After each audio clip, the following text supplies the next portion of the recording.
Assalamualaikum warahmatullahi wabarakatuh. Perkenalkan, nama saya M. Fahazar Nustion.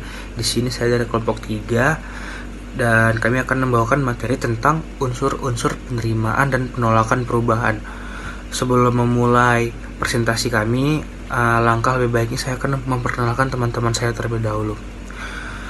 Yang pertama ada Syakir Arif Dahayani Yos, yang kedua ada Muhammad Fauzan Effendi, dan yang terakhir ada Sucita Saskia. Materi pertama akan dibawakan oleh saya dan saya sebagai moderator di sini. Yang kedua akan dibawa oleh Syakira. Materi ketiga akan dibawakan Muhammad Ozan Effendi, dan yang terakhir akan dibawakan oleh Sucita Saskia. Baik, langsung saja masuk ke materi pertama, yaitu penolakan terhadap perubahan. Penolakan terhadap perubahan itu terbagi dalam dua. Yang pertama ada penolakan individual dan penolakan organisasi. Berikut beberapa faktor yang menyebabkan penolakan individual. Pertama ada kebiasaan, yang kedua ada rasa aman, yang ketiga ada faktor ekonomi, yang keempat ada takut akan sesuatu yang tidak diketahui, dan yang terakhir ada persepsi. Masuk ke faktor-faktor penolakan organisasi. Yang pertama itu ada inersial struktural, yang kedua ada fokus perubahan berdampak luas, yang ketiga ada inersia kelompok kerja, yang keempat ada ancaman terhadap keahlian, yang kelima ada ancaman terhadap hubungan kekuasaan yang telah mapan, dan yang terakhir ada ancaman terhadap alokasi sumber daya. Masuk ke materi kedua, yaitu brand barrier dalam manajemen perubahan.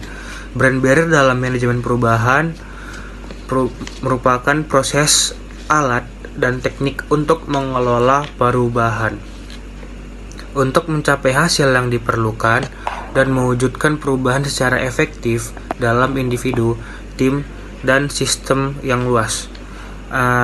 Kemudian masuk yang pertama tuh ada teori Lewin tentang perubahan 3 tahap, yaitu yang pertama ada unfreezing, yang kedua ada moving, dan yang terakhir ada refreezing.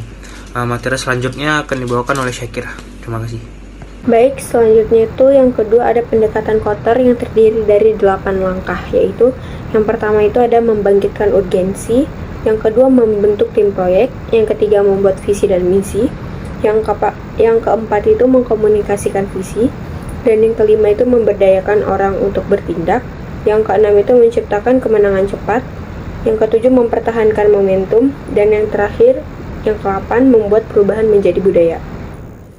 Selanjutnya ada yang ketiga, pendekatan yang fokus pada 5 elemen kunci dalam perubahan, yaitu yang pertama itu ada awareness atau kesadaran, yang kedua ada desire atau keinginan, yang ketiga itu knowledge atau pengetahuan, yang keempat itu ability atau kemampuan, dan yang kelima itu ada reinforcement atau penguatan.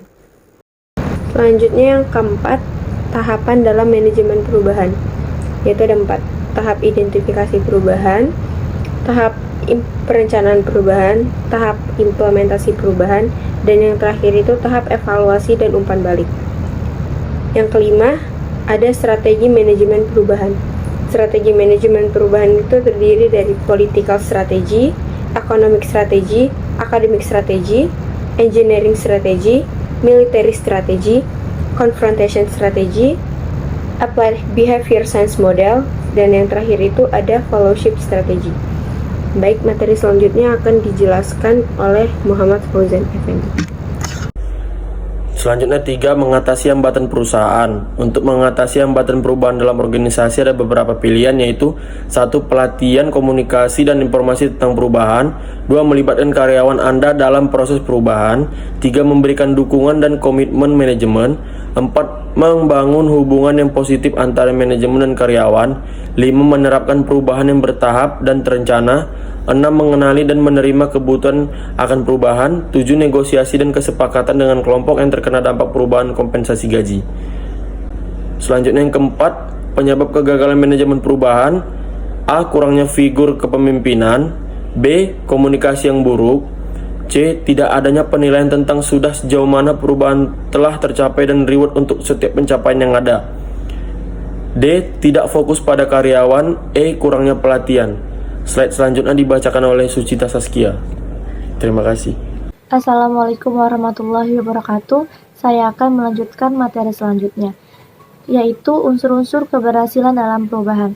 Menurut Usman 2011, ada 7 unsur keberhasilan dalam perubahan. 1. Kemauan yang kuat untuk berubah. 2. Kesamaan visi perubahan. 3. Perubahan kolaborasi.